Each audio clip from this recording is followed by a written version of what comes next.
बेलपत्र कि ये दो जो पत्तियां होती हैं, जरा ध्यान देंगे, ये दो जो पत्ती नीचे की रहती है बेलपत्र, आगे का भाग एक बेलपत्र और नीचे की जो ये दो पत्तियां होती हैं, इन दो पत्तियों के ऊपर एक एक शमी पत्र। ये दो जो पत्तियां हैं, इन पत्तियों के ऊपर एक एक शमी पत्र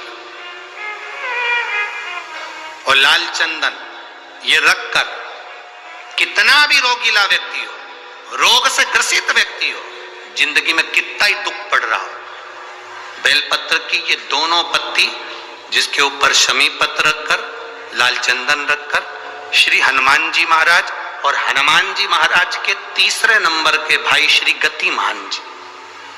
हनुमान जी कितने भाई हैं? 6। उसमें हनुमान, रतिमान, व्रतिमान, मतिमान, गतिमान, तो जो नीचे के क्रम में आते हैं श्री गतिमान जी, उन गतिमान जी और हनुमान जी का नाम लेकर जो शिवलिंग के ऊपर समर्पित कर देता है, रोग का निवारण होता ही है, रोग मुक्ति होती है। एक बार कई लोग प्रश्न करते हैं, गुरुजी आप कहते हो कि हनुमान जी महाराज शंकर भगवान का एक अंश स्वरूप है, एक अंश स्वरूप। पूरी शिव महापुराण की कथा को उठाकर देखिए, स्कंद पुराण को, मत्स्य पुराण को, कूर्म पुराण को उठाकर देखिए। एक बाणासुर का चरित्र और एक श्री हनुमान जी महाराज का चरित्र, बहुत सुंदर सुंदर। शिव का एक अंश माता अंजना के तप साधना से शिव की प्रागट्यता और शंकर भगवान की प्रागट्यता से शंकर का स्वरूप प्रकट होना, इसीलिए तो कहते हैं शंकर सुमन केसरी नंदन।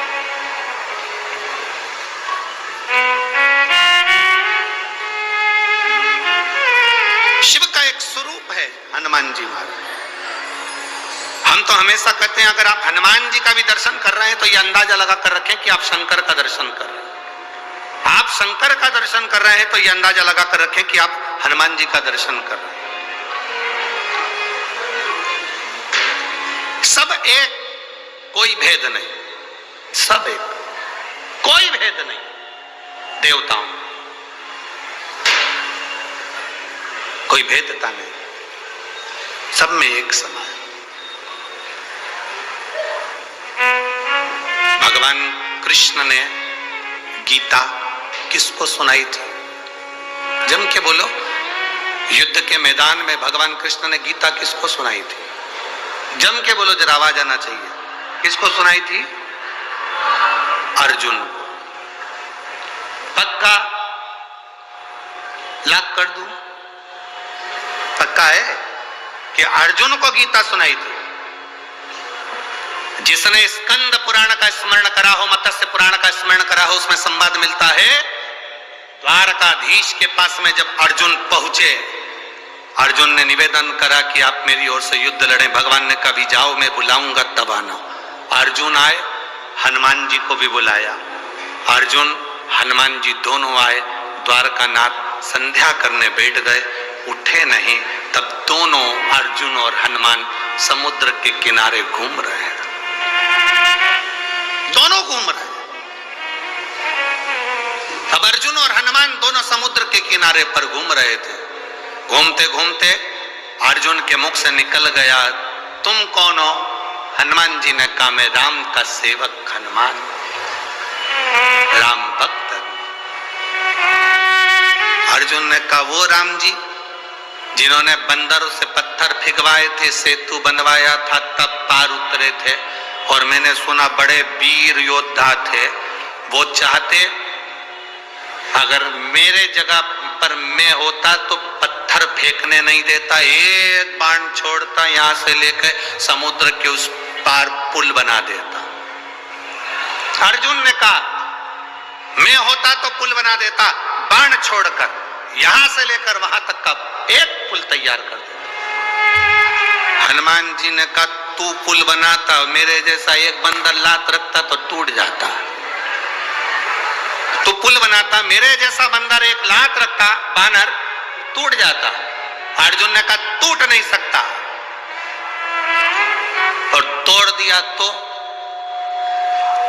अर्जुन ने कहा तू तोड़ के बता दे, मैं अपने शरीर को जलाकर भस्म कर दूंगा। पक्का, ठीक है, तू बना पुल। अर्जुन ने बाण का पुल बना दिया। हनुमान जी ने जो पांव धरा तो सब टूट के चर करके सब टूट गया। जो टूटा तो अर्जुन समाधि में लीन होने के लिए लकड़ियां जमाने लगे। इतने में द्वारकाधीश आकर खड़े हो गए। अर्जुन क्या कर रहे हो? मैं हनुमान से हार गया, इसलिए मैं शरीर को त्याग रहा हूं। अर्जुन, तुम हनुमान से नहीं आ रहे हो, तुमने राम की निंदा कर दी है। जो जीव परमात्मा की निंदा करता है, चाहे राम की करे, चाहे कृष्ण की करे, चाहे संत की करे, चाहे साधु की करे, चाहे गुरुजन की करे, चाहे शिव की करे, संसार में जन्म लेने वाला अगर मनुष्य संत गुरु भगवान की निंदा करता है तो वो कभी उन्नति की सीढ़ी पर नहीं चढ़ सकता, वो नीचे ही धकेलेगा, जाएगा जमीन, ऊपर नहीं जा सकता, ऊपर की ओर नहीं बढ़ेगा। तुमने निंदा करी है, निंदा, इसका फल तो तुम्हें भोगना ही है, निंदा। इसीलिए तुम्हारा शरीर जलकर भस्म होने की तैयारी करी है। अर्जुन कहते हैं प्रभु प्रभु आप कुछ करिए। भगवान द्वारकानाथ ने फिर कहा कि अब मैंने नहीं देखा था, इसलिए वापिस पुल तैयार करा जाए। पुल तैयार करा, हनुमान जी से वो पुल नहीं टूटा तो हनुमान अपने शरीर को भस्म करने लगे। द्वारकाधीश ने कहा नहीं, और रुको, तुम भस्म नहीं करोगे, तुम अर्जुन का साथ देना, युद्ध के मैदान में अर्जुन के रथ पर तुम चढ़े रहना। हनुमान जी ने कहा मैं अर्जुन के रथ पर नहीं चढ़ सकता। क्यों? मैं बिना सत्संग के, मैं बिना सत्संग के कहीं नहीं रह सकता। जब तक मुझे सत्संग नहीं मिले, हनुमान जी जहां कथा होती है वहां जाते हैं, कहीं सत्संग मिलेगा मैं जाऊंगा, मैं बिना सत्संग के नहीं रह सकता। भगवान कृष्ण ने कहा तुम अर्जुन का साथ दो, मैं तुम्हें कुरुक्षेत्र के मैदान में स्वयं सत्संग कराऊंगा, प्रवचन दूंगा, कथा कहूंगा, मैं स्वयं सत्संग कराऊंगा। दुनिया कहती है अर्जुन को भगवान कृष्ण ने गीता सुनाई थी। ऊपर ध्वजा में बैठे हुए श्री हनुमान जी महाराज पताका को बार बार हिलाकर कह रहे थे कब सुनाओगे सत्संग। द्वारकानाथ, मुझे सत्संग के लिए लेकर आए हो, युद्ध के मैदान में 18 दिन का युद्ध है, कम से कम एक दिन तो मुझे सत्संग का लाभ दिला दीजिए, मुझे उस युद्ध में सत्संग करा दीजिए। तब भगवान कृष्ण सिंगार रथ से नीचे उतरे। रथ से नीचे क्यों उतरे थे? अगर गीता का ज्ञान देना था तो रथ पे बैठे बैठे दे देते, पर भगवान रथ से नीचे इसलिए उतरे क्योंकि भगवान ने रथ की ओर मुख करा। प्रवचन देने वाले को भक्त की ओर मुख कर कर बोलना पड़ता है। हनुमान की ओर देखकर द्वारकाधीश ने प्रवचन दिया, गीता का ज्ञान दिया।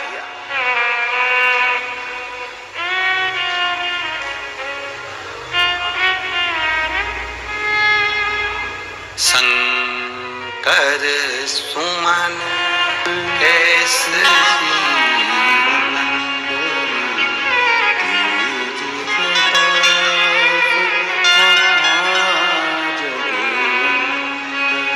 उसका एक स्वरूप है, उसको जाना, उसको पहचानना सरल नहीं है। जो हनुमान को जान गया, जो शिव को जान गया, उसकी जिंदगी सार्थक हो गई। रामायण सुनी आप लोगों ने?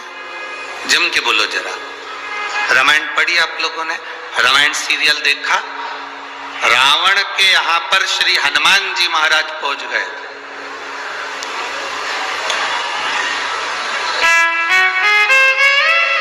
और रावण को हनुमान जी ज्ञान दे रहे थे, सुन रावण, सब छोड़ दे, प्रभु राम की शरण ले। रावण कहने लगा बंदर होकर मुझे ज्ञान देता है,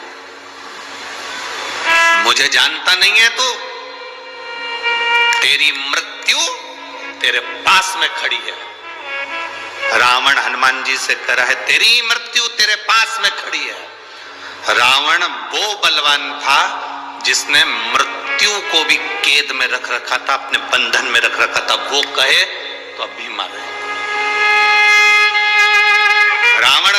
है तेरे पास में तेरी मृत्यु खड़ी है, तुझे भय नहीं लग रहा? हनुमान जी ने मुंडी घुमा कर देखा तो पास में यमराज खड़ा था, मृत्यु खड़ी हुई थी। तो हनुमान जी से रावण कह रहा तुझे भय नहीं लगता? हनुमान जी कहते हैं मुझे भय नहीं लगता, तेरे पास में मौत खड़ी है। हनुमान जी बोले भले पास में खड़ी है पर देख तुझे ही रही है, मेरे को नहीं देख रही है, खड़ी है पास में पर देख तुझे रही है। तू जानता नहीं है ये मृत्यु तेरे को अब भी निपटा दे।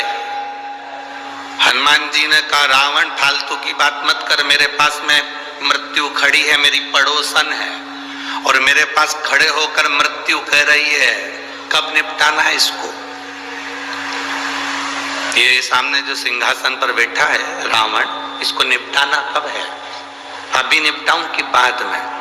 हनुमान जी कहने लगे वो तो मैं राम जी को कहकर आया था, जामंत को कहकर आया था, कुछ भी आड़ा टेढ़ा करके नहीं आऊंगा, नहीं तो मेरे जिस चरित्र को रामचरितमानस में बांचा गया है उसका नाम है सुंदर, जम के बोलो जरा, सुंदर कांड। तो हनुमान जी बोले मैं 2 मिनट में कांड करूंगा और चले जाऊंगा, 2 मिनट लगेगा, इससे ज्यादा नहीं लगेगा। पर मैं यहाँ केवल आया हूं, तुझे समझा रहा हूं, तू समझ जा, समझ गया तो तेरी जिंदगी सही, नहीं समझे तो बात दूसरी। तू अगर नहीं समझा तो तेरे ऊपर निर्भर है, और मैं तो समझाने का काम है मेरा, मैं जो तुझे समझा रहा हूं वो तू समझ जा, तू समझ जा।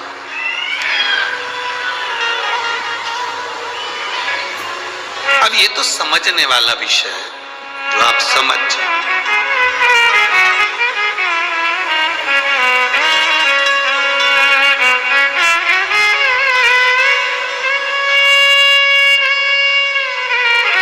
और जो एक बार संत से, साधु से, गुरुजन से, ब्राह्मण जन से, तपस्वी जन से, माता पिता से जो एक बार समझ जाता है वो जिंदगी में फिर कभी उलझता नहीं है, वो सुलझ कर चलता है।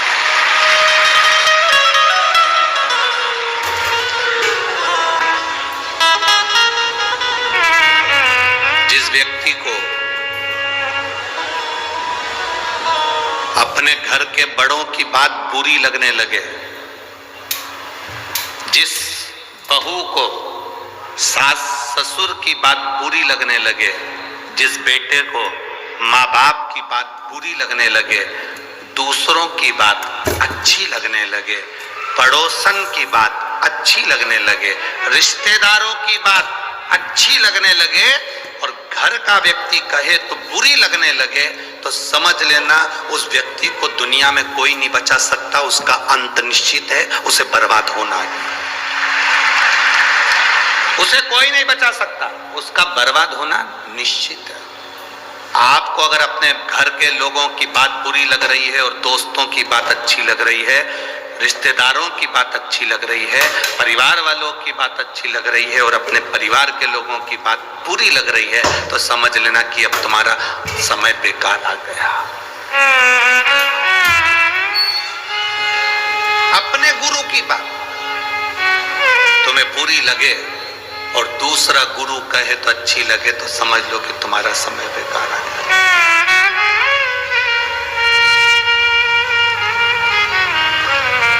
कभी किसी से ऐसी आस मत लगा के बैठो कि जिस आस से हमको तकलीफ, जिस आस से हमको तकलीफ, हम क्यों लगाए? हनुमान जी को क्या कहते हैं? शंकर। ये शिव महापुराण जो हो रही है ददरुआ धाम सरकार के इस पवित्र प्रांगण के अंदर, श्री हनुमंत लाल जी के इस पवित्र मंदिर प्रांगण के अंदर जो ये शिव पुराण की कथा हो रही है, इसका नाम है शंकर सुमन शिव महा शंकर। हनुमान जी को शंकर सुमन भी कहा गया। सुमन की मतलब क्या होता है? लोग उसे पुष्प भी कहते हैं। शिव का एक स्वरूप भी कहते हैं, शंकर का पुत्र भी कह देते हैं, शिव का एक प्रतिबिंब भी कह देते हैं। माता अंजना देवी ने जब भगवान शंकर की आराधना करी थी, शिवलिंग की पार्थिव लिंग का निर्माण करती, पूजन करती माता अंजना, उनके साथ में केसरी बाबा भी पूजन करने बैठे। गौतम ऋषि के कहने पर उन्होंने पूजन करी थी, गौतम बाबा के। जब माता अंजना जी के गर्भ से संतान नहीं हुई, बहुत समय निकल गया, बहुत समय, संतान का सुख नहीं हुआ, तब उन्होंने गौतम बाबा से कहा, पिताजी मेरी संतान नहीं है, मैं क्या करूं? पिताजी ने कहा, पार्थिव शिवलिंग का पूजन करो, उसका अभिषेक करो, तुम्हारे यहां संतान हो।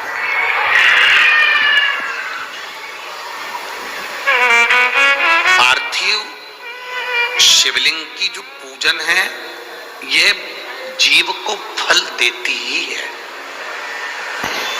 राम जी जब अयोध्या से चले, मेरे सीताराम सरकार, लंका तक जाते हैं, लंका के बीच में जितनी जितनी जगह पर राम जी रुकते हैं प्रतिदिन, उतनी उतनी जगह पर एक पार्थिव शिवलिंग का पूजन करते हैं।